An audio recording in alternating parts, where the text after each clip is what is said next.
The snow came down in thick, heavy sheets, muffling the distant growl of the broken fuselage that hissed steam into the cold air. Icicles hung from the twisted metal as if nature had tried to decorate the crash site like a forgotten shrine. A thin trail of red led away from the wreck, winding through the snow-covered forest like a bleeding vein. Isaac Krell moved slowly, one hand pressed hard against his side, the other gripping a makeshift crutch fashioned from a broken panel and wiring. His breath came in short, sharp bursts, fogging up the cracked faceplate of his helmet, which he tore off and tossed into the snow. It was useless now. The oxygen feed had failed an hour ago. 62% oxygen saturation, he muttered to himself, glancing at the portable scanner that blinked in protest. Better than nothing. His right leg dragged behind him, swollen and stiff. The pain was sharp enough to blur the edges of his vision, but he kept moving. Not because he thought someone would find him, but because he saw something move in the trees. Not a rescue party. Not one of the aliens from the diplomatic convoy. It had been fur. He stumbled through the drifts, each step a gamble, and finally collapsed beside a fallen pine. Underneath it, nestled in the shallow hollow of exposed roots, was the creature. At first, he thought it was a hallucination. Maybe blood loss playing tricks on his brain. But then it shifted. A wolf. Bigger than any he'd seen on Earth. Its fur was a deep gray, almost silver, and its side rose and fell in slow, painful rhythm. Blood matted its hind leg. One ear was torn. Isaac blinked snow out of his eyes. "Hey, buddy. You're real, huh?" The wolf didn't move, but its eyes opened, amber and weary. It didn't growl. It didn't run. He looked down at his own leg. Swollen. Possibly fractured. No way he was walking much further. He reached into his jacket and pulled out the emergency med kit, flipping it open with numb fingers. "Okay," Isaac said, teeth chattering. "Let's pretend I'm not freezing to death. Let's pretend you're not about to bite my face off. I've got antibiotics and a towel. It's not much, but it's something." He reached for the towel first, tearing it in half. One part for the wolf. One for himself. The wolf watched him, unblinking. He soaked the fabric with disinfectant and reached toward the wound. Then a low hum vibrated through the trees, followed by a crackle of static. A ship. Isaac looked up, squinting through the falling snow. A sleek, dark vessel hovered just above the treeline. Not human. The markings were angular, unfamiliar. The landing struts deployed with a hiss, steam venting from its sides as it gently touched down. The rear hatch opened, and a figure stepped out. Tall, slender, skin the color of pale moss. For eyes, two of them blinking independently. The alien wore a vest marked with a red cross-like symbol universal for medics across most cooperative species. Isaac exhaled in relief. "Oh, thank God. Or whatever you believe in." The alien stepped forward, scanning the area with a device that chirped softly. When its eyes settled on the wolf, it froze mid-step. Not just hesitation, complete paralysis. It stared at the animal as if it were a grenade with the pin halfway out. Isaac frowned. "You all right there?" The alien didn't respond. The wolf let out a low, pained whine. Isaac sighed and dragged himself closer, ignoring the stabbing pain in his leg. He placed the towel gently over the wolf's wound and began applying the antiseptic gel from the kit. The wolf flinched but didn't attack. "You ever going to move, buddy?" Isaac called over his shoulder. The alien finally spoke. "That thing. It is feral. Dangerous." "Well, yeah. So am I. Doesn't mean I leave people to die in the snow." The alien didn't move. Isaac paused, looked back, and raised the bottle of antibiotics. "You know how to use these, or should I keep playing field medic?" Still nothing. He shook his head and returned to the wolf. "Right. Guess it's just you and me, pal. What do you say we try not to die today?" He cleaned the wound as best he could, wrapping it with the towel and tucking the ends underneath. The wolf's breathing steadied a little. The alien remained rooted in place, eyes fixed on the animal. "Name's Isaac," he said to the wolf. "Not that you care, but I figure if I'm going to bleed out in a snowdrift, might as well introduce myself." The wolf shifted closer to him, resting its head against his thigh. Isaac blinked. He didn't move. The alien finally stepped forward, but only to the edge of the clearing. It didn't approach the wolf. Instead, it crouched and placed its scanner on the ground, tapping something into its wristpad. A small message played from a speaker on its chest. You are in a restricted biozone. Your presence is unauthorized. Isaac looked up. Yeah, ship crashed. You got a hospital on that thing. The alien hesitated. I am a xenoveterinarian. I treat non-sapient species, not humans. Isaac raised an eyebrow. Pretty sure I qualify as non-sapient at this point. Can you at least run a scan on my leg? The alien stepped forward, keeping a wide berth from the wolf, and raised the scanner. It beeped softly as it passed over Isaac's leg. High likelihood of fracture. You require immobilization and transport. Fantastic, Isaac said. And how exactly do we get me onto your ship? The alien looked at the wolf. Not with that creature present. She's injured. It is wild. So am I. Your point. The alien said nothing. Isaac shook his head again and leaned back against the tree, his breath rasping in the cold. You ever seen someone do first aid on a half-dead animal while they're bleeding internally? No. Well, now you have. Congratulations. You can add it to your resume. The alien blinked all four eyes at once. Isaac reached into his coat again and found a second dose of antibiotics. He held it up. You going to help or just keep watching me play vet in a blizzard? The alien finally knelt beside him, keeping its body angled away from the wolf. Its hands moved delicately, taking the syringe and administering the dose with practiced efficiency. Isaac exhaled slowly. Thanks. The alien paused. You are unusual. I get that a lot. What species would risk its own survival for a feral predator? Isaac rested his head against the tree. The kind that knows what it feels like to be broken and alone. The alien stared at him for a long moment. Then it stood and activated the comm on its wrist. Requesting medical drone. Human injured. One creature stabilized. A moment later, the ship's rear opened again and a floating drone emerged, humming softly as it approached. Isaac reached down and gently nudged the wolf. Stay. Don't spook the medbot. The drone hovered over him, scanned his vitals, and extended a mechanical arm with a splint. It latched onto his leg and hissed as it secured the joint. Isaac gritted his teeth but didn't yell. The alien watched with a strange expression. You do not scream. I'm saving that for later. The drone deployed a stretcher and lowered it. Isaac slid onto it with a groan. Bring the wolf, he said. The alien hesitated. I am not authorized. Then don't authorize. Just do it. The alien didn't respond, but after a long moment it reached out and gently lifted the wolf, cradling it in its arms like a child. Isaac watched, surprised. Didn't think you had it in you? The alien's voice was quiet. Neither did I. The drone carried them both into the warmth of the ship, lights dimming as the hatch sealed behind. As the engines hummed to life, Isaac finally let his eyes close, the pain dulled by the meds. The last thing he saw was the alien placing the wolf gently beside him on the medbay floor. Not with disgust. With care. The medbay smelled like citrus and static. Every surface gleamed as if regularly scoured by invisible hands, and a low ambient hum filled the silence. Too smooth to be mechanical, too steady to be natural. Isaac lay on his back, arms folded over his chest, staring up at the ceiling panels that pulsed faintly with shifting geometric patterns. He couldn't tell if they were decorative or diagnostic. The wolf, still unnamed, was curled beside the wall under a low heat lamp, breathing slow and even. Its eyes were half-lidded but open, tracking movement with tired suspicion. Across the room, the alien stood at a console, fingers fluttering over a projection of symbols that morphed and rearranged like puzzle pieces made of light. Its posture was rigid despite the fluidity of its movements. You got a name? Isaac asked without sitting up. The alien paused. Designation, Vell? Vell, Isaac repeated. All right. He waited a beat. So, Vell, I'm guessing this ship isn't equipped for humans. That is correct. Then how am I breathing? Atmospheric filtration was adjusted. It will not hold indefinitely. Isaac nodded slowly. Appreciate the effort. Vell didn't respond.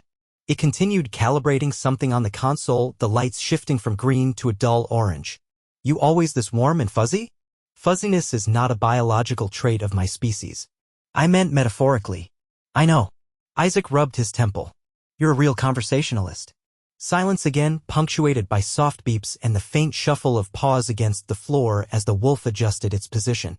Isaac sat up slowly, wincing as his leg protested. A rigid brace had been fitted, the synthetic mesh tightening automatically when he shifted. "You do this?" he asked, tapping the brace. The drone did. "My programming does not include human orthopedics," I observed. "Huh. Well, it's good work. Not bad for a flying toolbox." The wolf let out a low huff and its ears twitched. It wasn't asleep, but it wasn't trying to stand either. That was progress. Isaac leaned forward slightly. "She going to make it?" Vell turned, studying the animal for a moment. The blood loss was significant. The injury is not recent. "She has survived longer than expected." "Sounds familiar," Isaac said. "You got any meat on this ship?" "No." "Figures." Vell folded its arms, still observing the wolf. "Why did you not leave it behind? Would you?" "I am not you." Isaac tilted his head. "That's not a no." Vell approached, stopping at a respectful distance from both him and the wolf. "It is not common for your species to bond with predators. She didn't bite me. That's more than I can say for some of my coworkers." Vell blinked each eye in a different order. "You joke frequently. It beats crying." There was a moment of silence, not awkward, just long. Isaac reached into his jacket, still folded on the cot beside him, and pulled out the small handheld scanner. The display was cracked, but the readings still stuttered across the screen. "Radiation spike," he muttered. "Must have been from the fuel cell rupture." Vell stepped closer. "You were exposed?" "Not for long. I shielded behind the cockpit wall. Still probably not great for the spleen." Vell extended one of its long fingers. "May I?" Isaac handed it over. "Got any machines that do spleen work?" "No.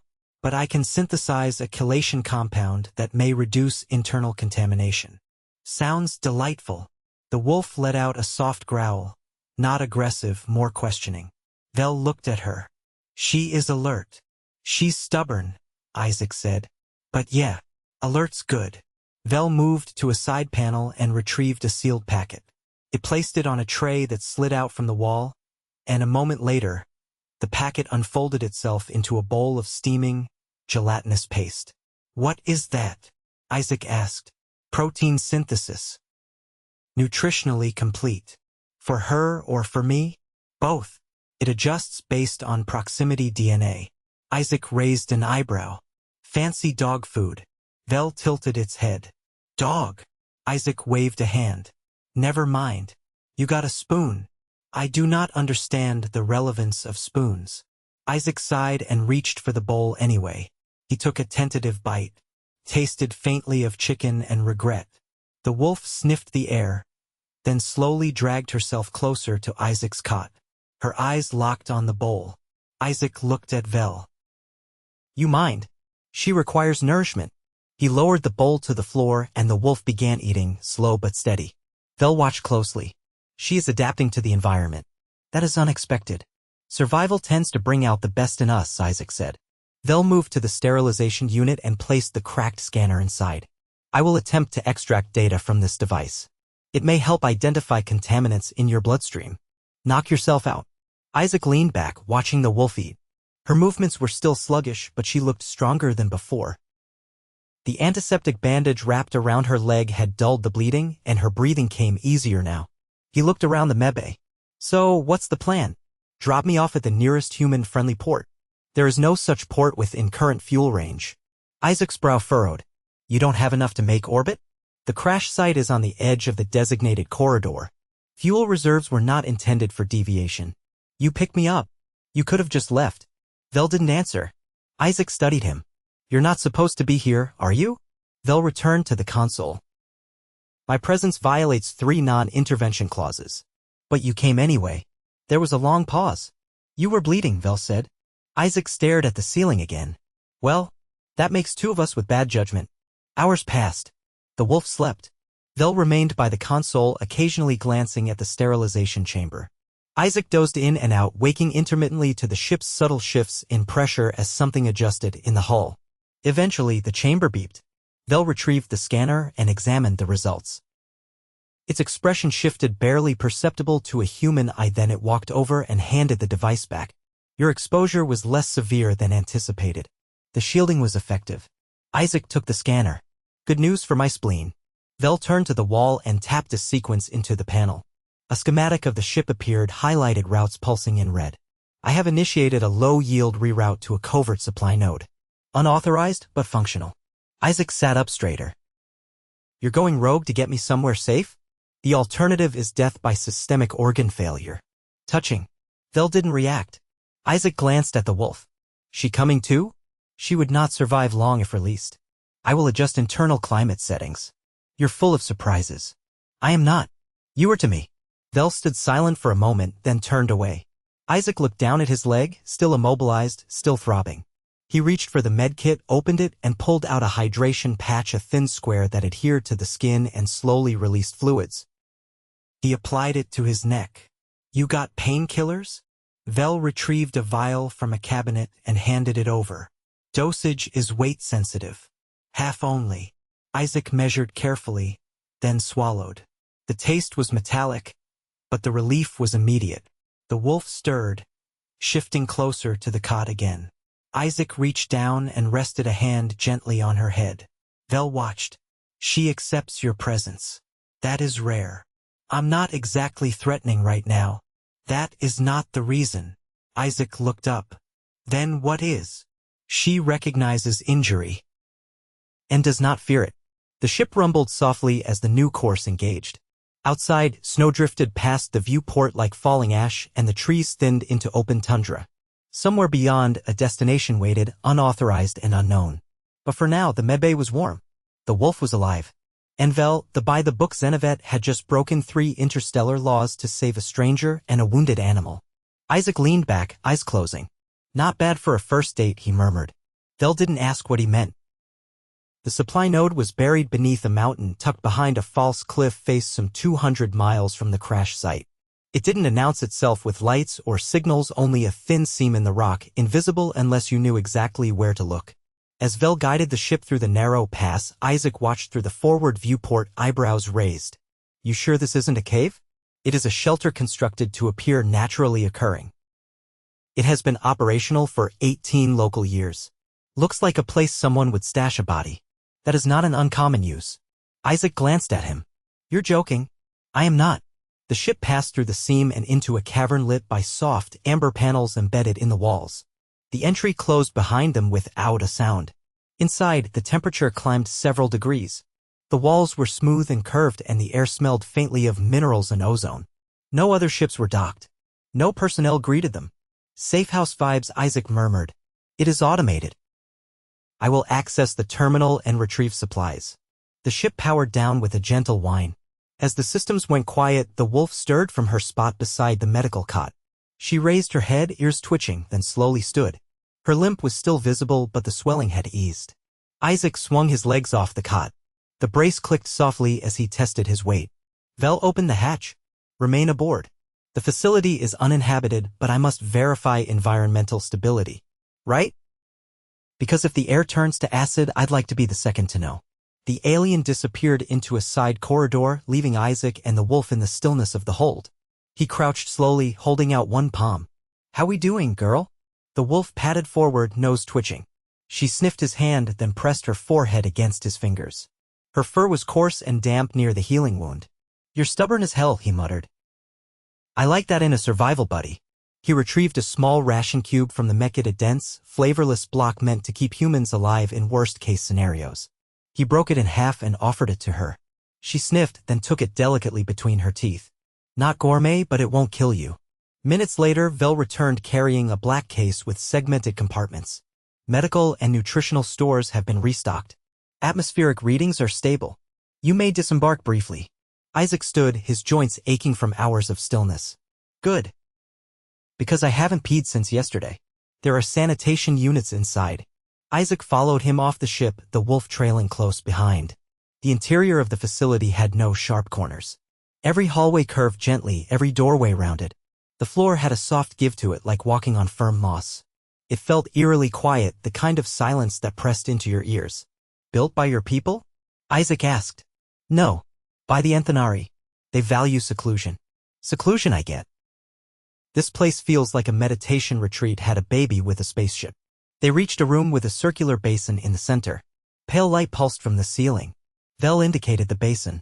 Place your hand here. It will scan for contaminants. Isaac did, and the basin flashed blue. A moment later, a gentle mist sprayed from the walls, enveloping him in a warm fog that settled into his pores. Sterilization complete, Vell said. Isaac exhaled. That felt weirdly pleasant. You are free to walk the interior. Do not enter the lower chambers. They are sealed for quarantine. Got it? No forbidden bunkers. He limped down a side corridor, the wolf following silently. They passed what looked like a rest alcove, low cushions, a recessed panel with shifting lights, and a spout dispensing a drink that smelled faintly of cinnamon. The wolf stepped onto one of the cushions and curled up without hesitation. Isaac lowered himself onto another. His leg throbbed under the brace, but it held. So what's the plan now? He called toward the corridor. Vell's voice echoed faintly back. You will remain for 6 hours while the ship recharges. Then I will transport you to the nearest orbital path for extraction. Extraction by who? Any vessel that responds. I have sent a silent ping on a restricted frequency.